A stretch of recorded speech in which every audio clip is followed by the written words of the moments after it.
I'm so pleased to see everybody gather this afternoon for some happy information that we're here to share with you all and the people of Boston. My name is Brian Golden. I'm the director of the Boston Planning and Development Agency, and it's a tremendous pleasure for us to participate in the awarding of grants. It's not exactly known everywhere in the city of Boston that the Office of Workforce Development is actually a division of the Boston Planning and Development Agency. We are, of course, the city's planning agency. We oversee major real estate development permitting processes.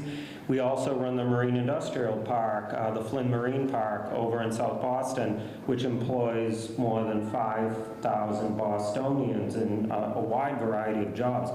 But the fourth sort of major external mission of ours is the Office of Workforce Development, and that is fundamentally all about making sure that there is prosperity in Boston and that that prosperity is shared all across the socioeconomic spectrum. And as we further that effort, we spend several $1 million a year. About $15 million a year is spent making sure that Bostonians are trained through job training programs to do the jobs that this very sophisticated economy requires. So it's a really important aspect of our function. And today, we're going to announce and distribute $2.2 million worth of grants to more than 50 community organizations. And again,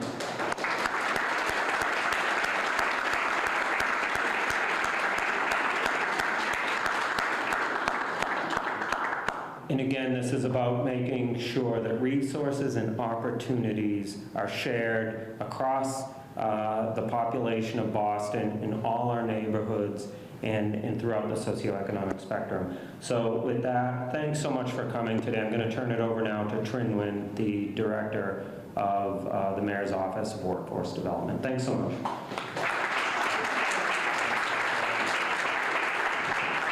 Thank you so much, Brian.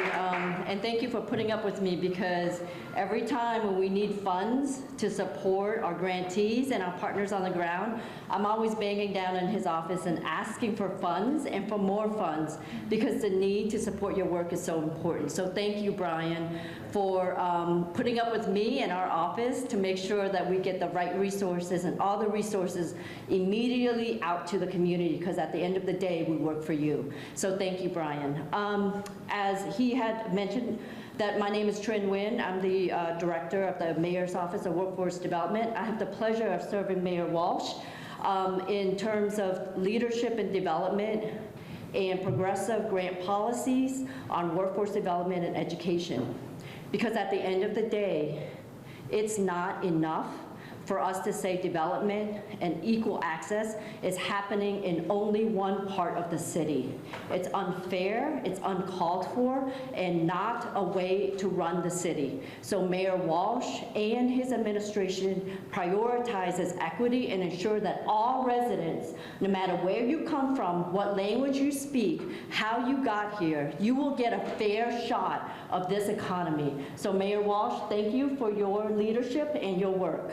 And I also, before that, I want to thank our staff and our volunteers for putting this great event at this great,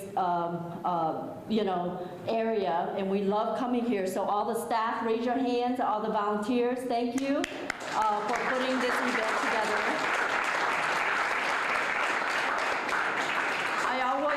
I also want to give a special shout out to Katie Gull, who's our Deputy Director of Workforce Development, who worked endlessly to make sure that that we're accommodating all the schedules and everybody. Where's Katie at this point? Thank you, Katie, for all the work. Also, a special thanks to Chief Sheila Dillon and the Department of Neighborhood Development to ensure that every single year when the federal folks cut, who knows what goes on in Congress, but that's a separate story, but every single time when there is a cut in the feds or bad policies coming through, and it's whether it's from the state or the Fed or from various areas, Boston always wants to hold its ground. And every single year, I tell you, we work hard to ensure that every dollar does not get cut and your programs do not get cut, and ensure that all the resources get out to the community and to the residents who make a big impact for our community. So a big thanks to the Department of Neighborhood Development. Last but not least, I'm going to turn it over to Kai Grant, who's the founder and CEO of Black Market. She's going to talk fabulously about this great space, how it transforms Roxbury, which we love, woohoo, all the Roxbury residents in the house, and then to ensure that this is just the beginning of an investment. This is a collective effort to ensure that neighborhoods and residents count in our community. So without further ado, Kai Grant.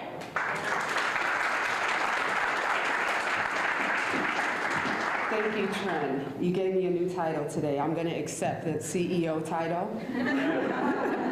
I'm actually Kai Grant. I'm the owner and chief curator of Black Market. And today I am wearing the crown as CEO, thanks to Tren. Welcome. It is an honor to actually be up here today and to have Mayor Walsh with us. It's exciting to see movement in the area of equity, and for that we are grateful. For any leaders that are in the House, I wanted to make sure that I recognize you. Any political leaders, spiritual leaders, economic leaders, please stand. I recognize you in spirit. I also need to recognize my mother, Phyllis Janey, is in the house. Can you just stand or wave? Thank you. And this effort does not happen without my better half, my husband, Christopher Grant, who is here. He is the owner and chief operator. In terms of strategy, he's our strategist. So the Black Market team is excited to have the opportunity to host the announcement of the CBDG Block Grant right here in Dudley Square, a district that reflects strength and resilience in the heart of the city of Boston. Black Market launched as an emerging artisan marketplace, providing a platform for underserved local makers and creators that have global appeal in Dudley Square. We founded Black Market in 2017 as a nascent pop-up market, and it's evolved into a transformative space where over $650,000 has been generated for small businesses, dozens of artists, showcase dynamic talents, and community activism and civic engagement thrives. Dudley Square, a state-designated arts and culture district, and considered the heart of the Black culture in Boston. It was once a vibrant commercial district, the most active shopping district outside of downtown Crossing before urban renewal took over both neighborhoods in the 1960s. Downtown Crossing rebounded. However, Dudley Square never recovered. More than 30,000 people pass through Dudley Station each day. The city spent more than $120 million to renovate the former Ferdinand building and merge it with two adjacent structures, which is known today as the Bowling Building, and 4 years ago moved its school administration in there, bringing hundreds of employees to the area. And we finally are about to see the 7,000 square foot anchor retail space activated with the Jazz Club. As we say, the struggle has been real. Being solution-oriented entrepreneurs, we will continue to lead in the efforts on getting the tens of thousands that pass through Dudley Square to think of Dudley as a destination. That and improving the quality of life of people who already live here, some of Boston's most economically underserved, so that they can support local businesses that will be filling the empty storefronts in the next few years. As the Black Market founders, we have tried to help the community reimagine retail, and while subsequently assisting it to reclaim its identity and its connectivity to its Afro-centered culture, tradition, and people. These initiatives drive and promote reunion and rethink the forced absence of our narrative in the city's brand identity during a time of rapid gentrification and displacement. The black market concept was born out of this context of this absence of non-visibility, of non-belonging in the scope of the city's history of structural and institutional racism, which is why it's crucial to have these investments that are committed to our community highlighted in its unique nature, as we are a struggling district which represents over 25 nations around the globe. As we present and hold space for the most amazing micro-business community around New England, providing resources through strategic partnerships is our next chapter, which is why we are happy to announce that our accelerator, BM 2.0's partnership with Fairmont Innovation Lab, connecting Dudley Street corridor between Upham's Corner and Dudley Square. Fairmont Innovation Lab is a collaborative initiative which draws upon Fairmont Indigo Line to support diversity, livable neighborhoods, and a sustainable local creative economy, fostering an inclusive, collaborative environment where creatives can develop and grow their business with customized programming that provides entrepreneurs with vital information through weekly workshops, peer-to-peer learning, mentorships, wellness programs, as well as resources for hire, such as graphic design, marketing, photography, all of that in-house. It's the only co-working space in Boston geared towards artists, makers, and innovators. And we plan to have a pipeline of much needed revenue and a very successful platform to apply key learnings of the Accelerator program. In today's retail landscape and in the world of Amazon, small businesses on Main Street's fronts need these types of investments, partnerships, and support through resources like the CDBG grant, which is why we are here today. So with no further ado, I would like to present to you our mayor, Marty J. Walsh.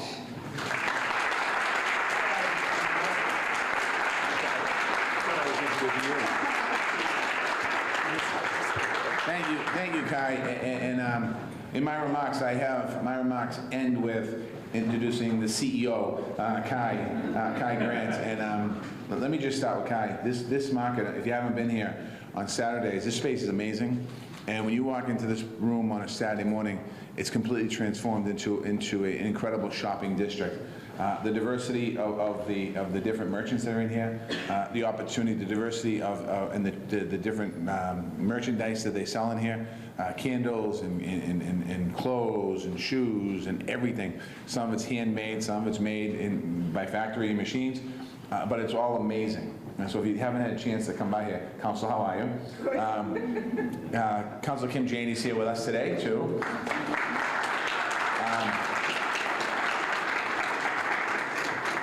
And the councilor knows this because I think she's here every week.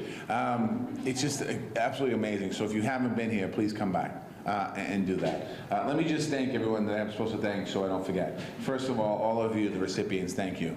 As I look around this room and I see the faces, I know some of the organizations that you represent, and I don't know everybody.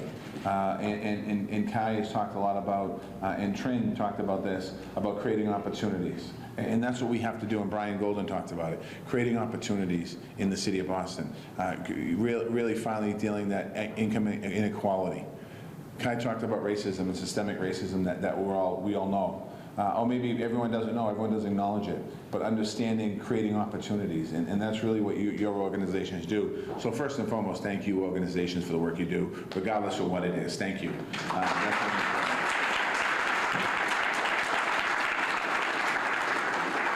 The teams that work on this every day at City Hall are incredible teams. I'm going to mention a few people. Joyce Linehan, Chief of Policy, her team and what she's been able to do. Laurie Nelson's here. I didn't see Laurie. Where is Laurie? Laurie Nelson. Oh, there's Laurie in front of me, who has done a couple different roles in state and city government, understanding it. Brian Golden, the head of the BPDA, also his work and the team's work.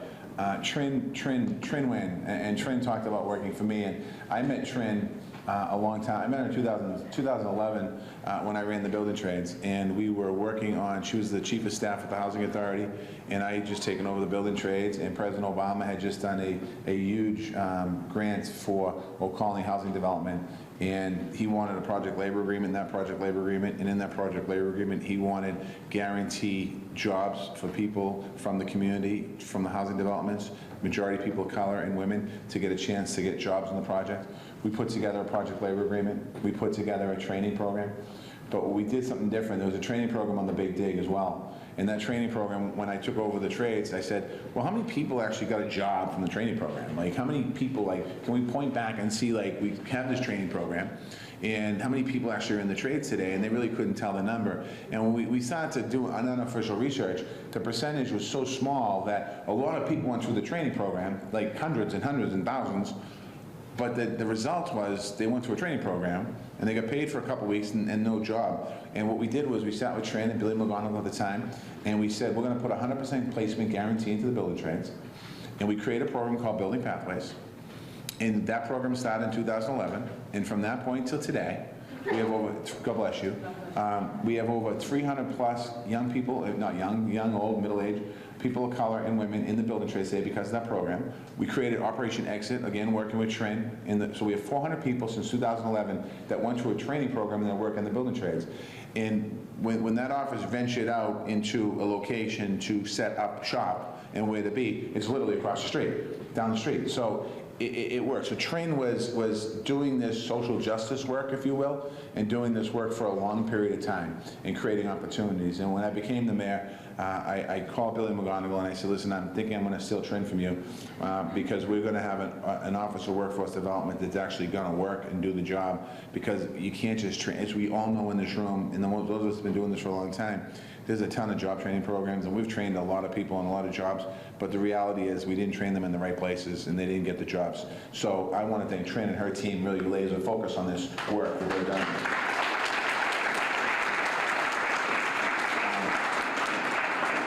And lastly, in the city, and there's other people I can mention, Councilor Kim Janey.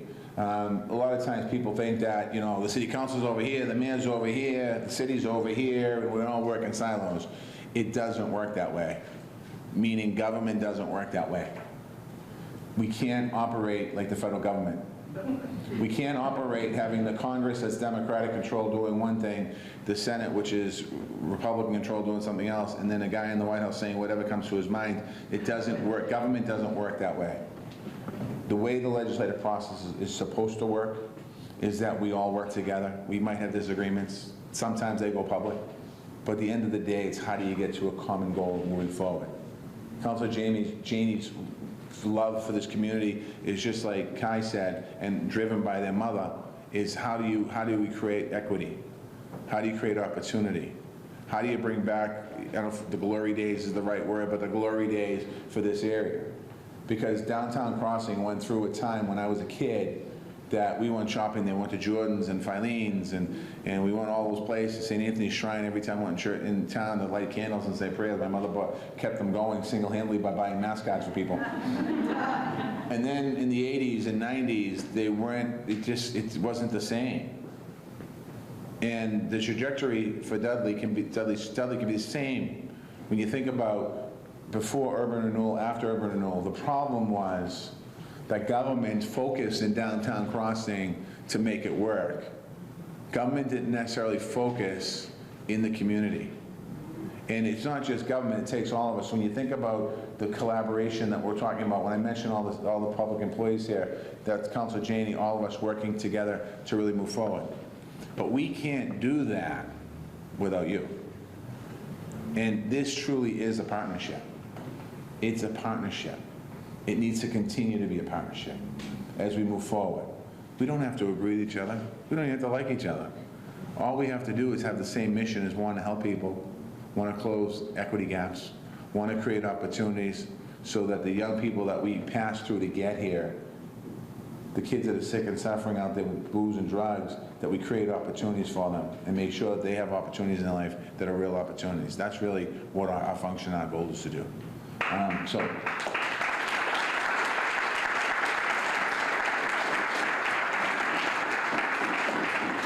Community development block grants funds programs that residents need and deserve.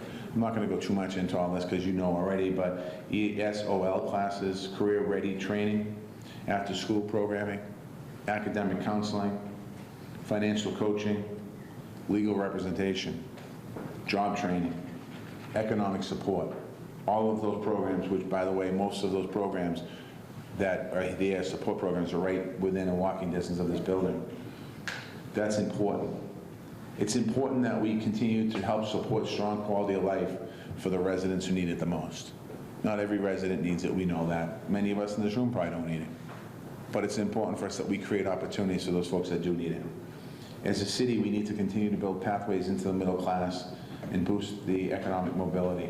That truly is the American dream. When my parents came from Ireland separately and met here, they actually, my mother and father met right down the street. They met at the Intercolonial Dance Hall. And, you know, my father was, I took him to Brigham and Women. Before he died, he was being treated for, one of the things he had wrong with him. And we'd be driving up Dudley, and he'd be pointing out places that, when he first came from Ireland in the 50s, where he hung out. And he thought about that. But the issue was there was opportunities for economic mobilities in the 50s more so than we have in 2000s. And we have to start thinking about looking in the mirror and saying, is that right? Did we do the right thing? So that's what we're doing here today. 51 community-based organizations celebrating today. We thank you for that. I want to thank you for your work and commitment to creating economic opportunities for families. Everyone here, and I forget who said this, somebody said this. I think Trin said it. Everyone here, you represent every neighborhood in the city of Boston. There's a need throughout the entire city. But we represent every single neighborhood, so it's not just about putting the money in one area, not another area. It's about how do we make sure that we make the investments. We have to take care of the neighborhoods that need it the most, though. We can't forget that. We have to make sure the investments, and not just investments, but programs and opportunities go in those areas. These funds today that are being distributed, $2.2 million, allows us to reach more than 4,000 residents. That's a big impact. 4,000 residents of the city of Boston that we can impact on. One side note, political commercial I want to make right now. We have the 2020 census coming up. I know I've seen Kim out there at many different events, and myself and other people. We need to make sure, and your organizations need to make sure, that we count every single vote. Because what happens is the community block grants that we're talking about today are based on population. That's just one aspect of the federal government that if we don't get an accurate count and a real count, we lose money that could go into communities across the city of Boston. We need to get an accurate count.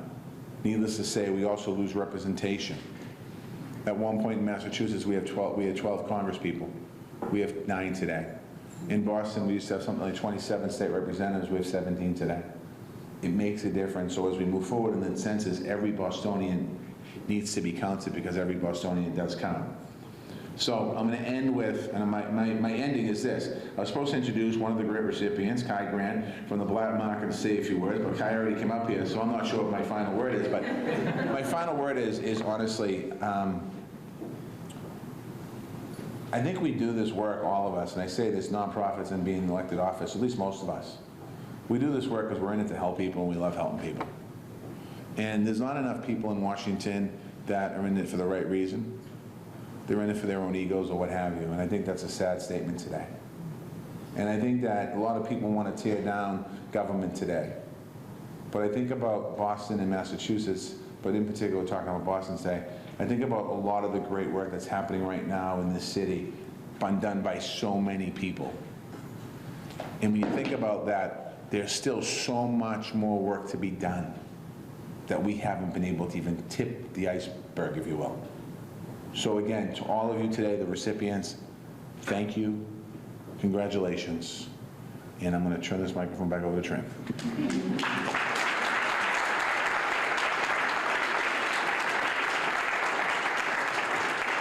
Thank you so much, Mr. Mayor.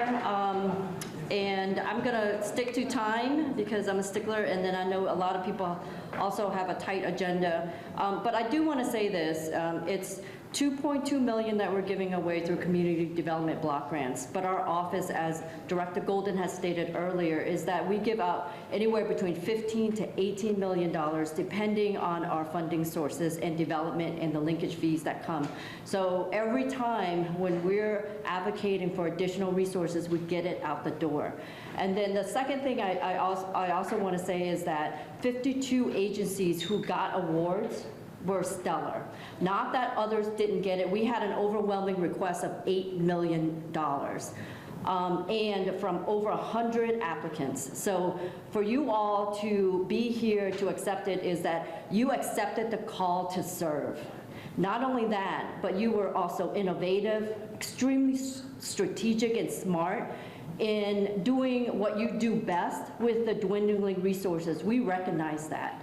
And the reason why I think you're all so strategic is that you know it's not just about a job training. You know that it's about a quality job that pays well so families can take care of their kids. And so you not only know that, but you also know that you're aligning systems with supportive services so that families can have great choices and thrive. You also know to link it with innovative programs like small businesses, employers, engaging companies, that the city doesn't necessarily know how to do expertly, but you all do. So because of that expertise, and we rely on your partnership, you were able to get that grant. And make no mistake, $2.2 million is not, it's not chunk change, but it's not a dent in what we need to do. But $2.2 million, with all of our collective power, we leverage over $80 million to serve 4,000 residents, from credit building to tuition to quality job programs, linking it to aligning systems that already exist. So thank you for your work. And not only that, but you get to hear from 4 stellar, I wouldn't call them clients, I just call them great advocates of ours who will lead this city. And because of our work and Mayor Walsh's leadership, we're able to create those leaders so that we can make this movement happen. So the first is Eric Schnell, who has been working with Project Place. He received job training services from Project Place and enrolled in a culinary training program at NECAT with the support of his case manager. He has since graduated and is working at the Meridian Food Market. And so I just want to ask Eric to come up and briefly talk about your work. Thank you, Eric. And I know you all have great things to say, so I'm going to lightly, kindly tap you on your shoulder when your time is up, so forgive me. Hello, everyone. Hello. I'm going to start off with just saying that I am in recovery, because that has part of the success story that I have to tell you. I reached out last year to Gavin Foundation, who took me underneath their wing and offered me a chance to go to NECAT, which is a nonprofit down on Bradston Street, and they have one in Everett. I did graduate in January and received the ServSafe certificate through them. I'm really here to represent Project Place and ServSafe and how important it is to have that certificate. This is a ServSafe Manager certificate, which is nationally known. It has a serial number, so if an inspector walks into the establishment, they can pull up the information and see if it's legit or not. And yeah, this is very important. You can't get hired without it. I'm holding down 3 jobs now. I just started the Meridian Food Market. So the other 2 jobs I have are on call, which I actually enjoy. I did Fenway Park all week. And the Giants are next week. So, and Billy Joe's performing. And I get to see it for free. But I also, part of the ServSafe also, you can get the allergen certificate, which is also important. And, excuse me. Just getting back to that, I'm doing very well with my life. I reached out to some good people, which is Project Place. They saved my life, amongst other people, and that's my story. Thank you.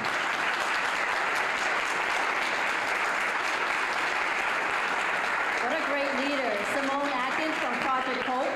She also completed training and works at one of my favorite places, which is the Boston Housing Authority. Simone?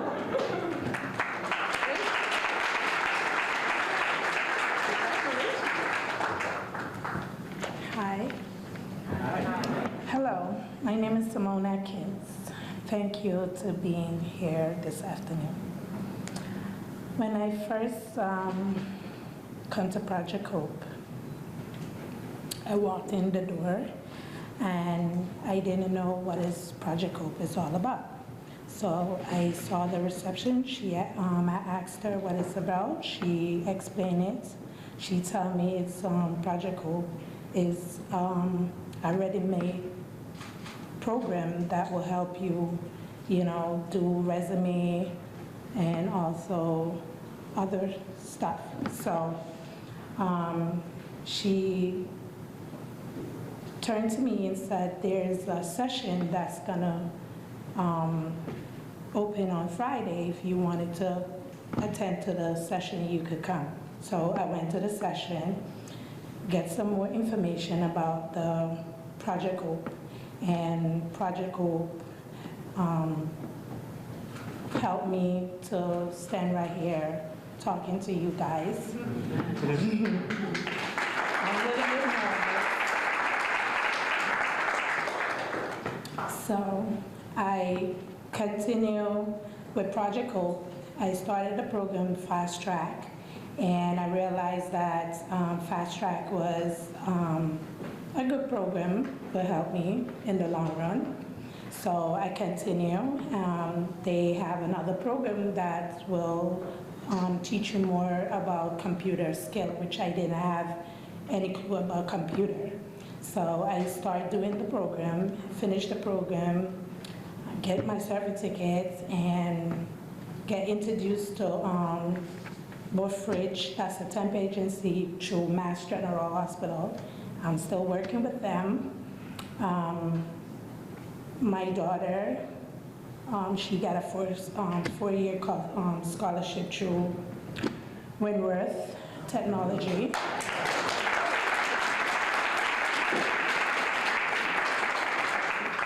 And right now, we're still in the shelter. And I'm tired, Project Hope, to give me the strength and the courage to be right here with you guys to share my story. And I'm glad that I'm here today. And I wanted to thank the Mayor, Marty Walsh, to come, to be here, to hear my story. And also thank the work enforcement to ask me to be here to share my story. And that's about it.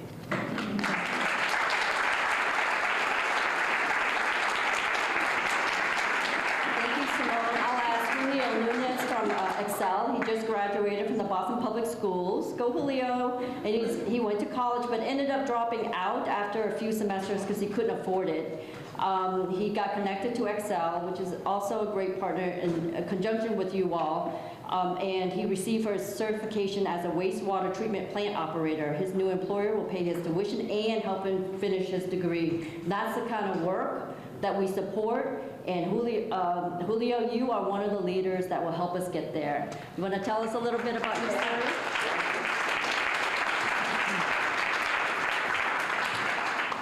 How you doing? Good morning, my name is Julio Nunez, and today I'm going to talk on behalf of Excel Conservation Corps. The way I connected with Excel Conservation Corps was because one of my friends dropped out of high school, so I took him to get his GED. When I got there, they took him to a room, sorry. It's okay, take your time. Yep. Okay. I was not going, okay, so. I took one of my friends to get his GED because he dropped out of high school, so I was not going to leave my friend behind. When I took my friend, me and him arrived and they took him to take the placement test. After they took my friend to a room and they sat down, so I sat down, I was minding my business, and one of the Excel staff called Aaron, he came up to me and asked me, "What are you doing here?" And I responded, just waiting for my friend to finish taking his placement test. Then Aaron quickly responded by asking a broad question. He said, do you have a high school diploma?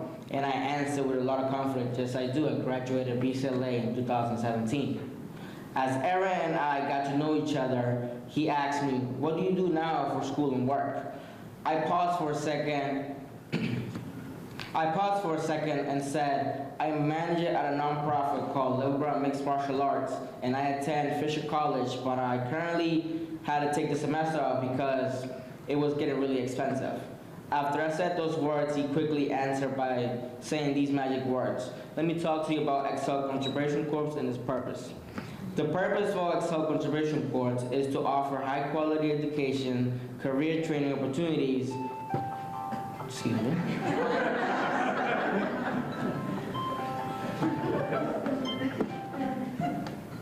Sorry about that.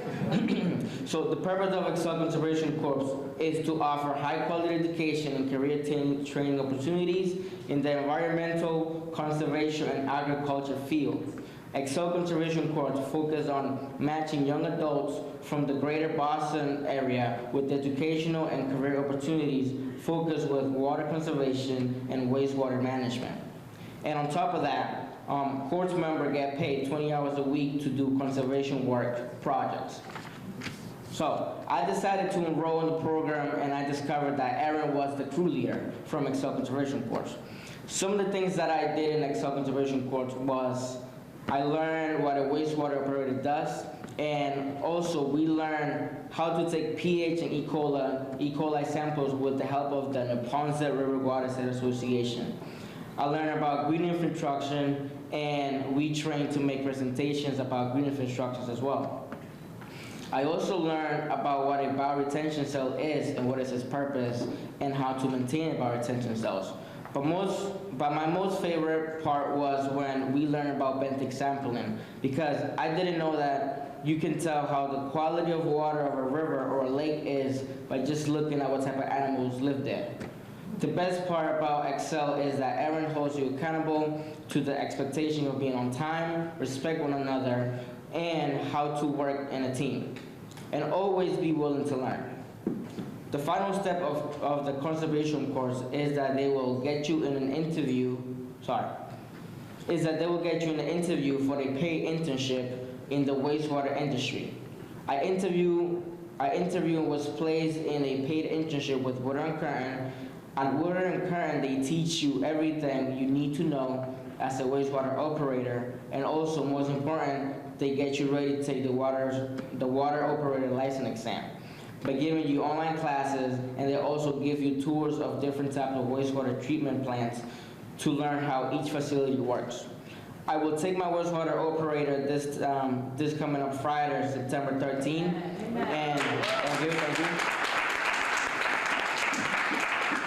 and I am also aiming to get a level 3 for the licenses. In conclusion, I see myself making a career in wastewater industry at Woodard and Curtin. They have offered to pay for the cost of me going back to college and for computer science, and this was all made possible because of Excel Conservation Corps. So I want to say thank you, and also for the CBG funding support program like Excel, and now I am on a path to a new career. Thank you, have a wonderful day.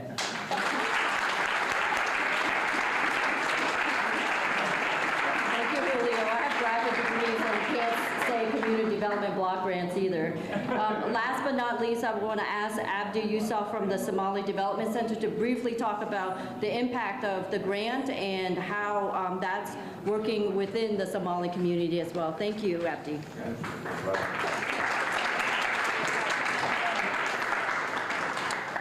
Hello, everybody. My name is Abdi Yusuf. I'm the co-founder and the executive director of the Somali Development Center. We are a nonprofit, immigrant-owned and run organization that primarily worked with African refugees and immigrants over the past 23 years. I'm glad to share with you that we just moved to Dudley Square 3 years ago. We were in Jamaica Plain for 20 years, and we're very happy here now. We just walked over to come here at 10 Malcolm X Boulevard. I'm so glad to hear the beneficiaries, the recipients of the CDBG programs, the different programs. You heard it all, and that's the kind of excellent work that many of the nonprofits do with these funds. Let me speak on behalf of those agencies, such as ours, and Project Place and the other places. Somali Development Center is a niche that just works with refugees and immigrants primarily from Africa.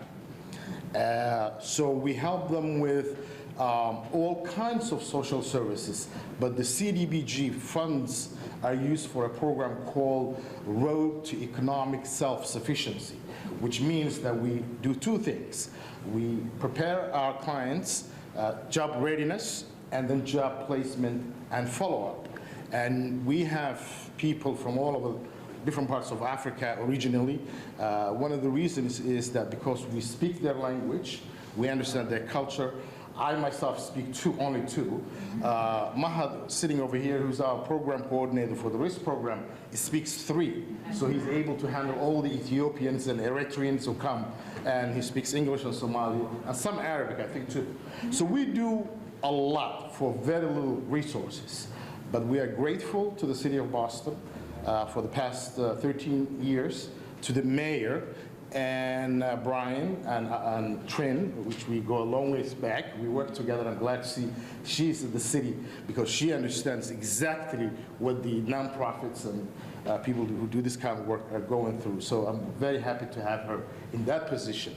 But I'd like to also thank really deeply to the staff of the workforce development. Larry Smith, Sam, without them, we really could not do our work. We do our work, they make sure that we're doing it the right way all the time. Thank you so much.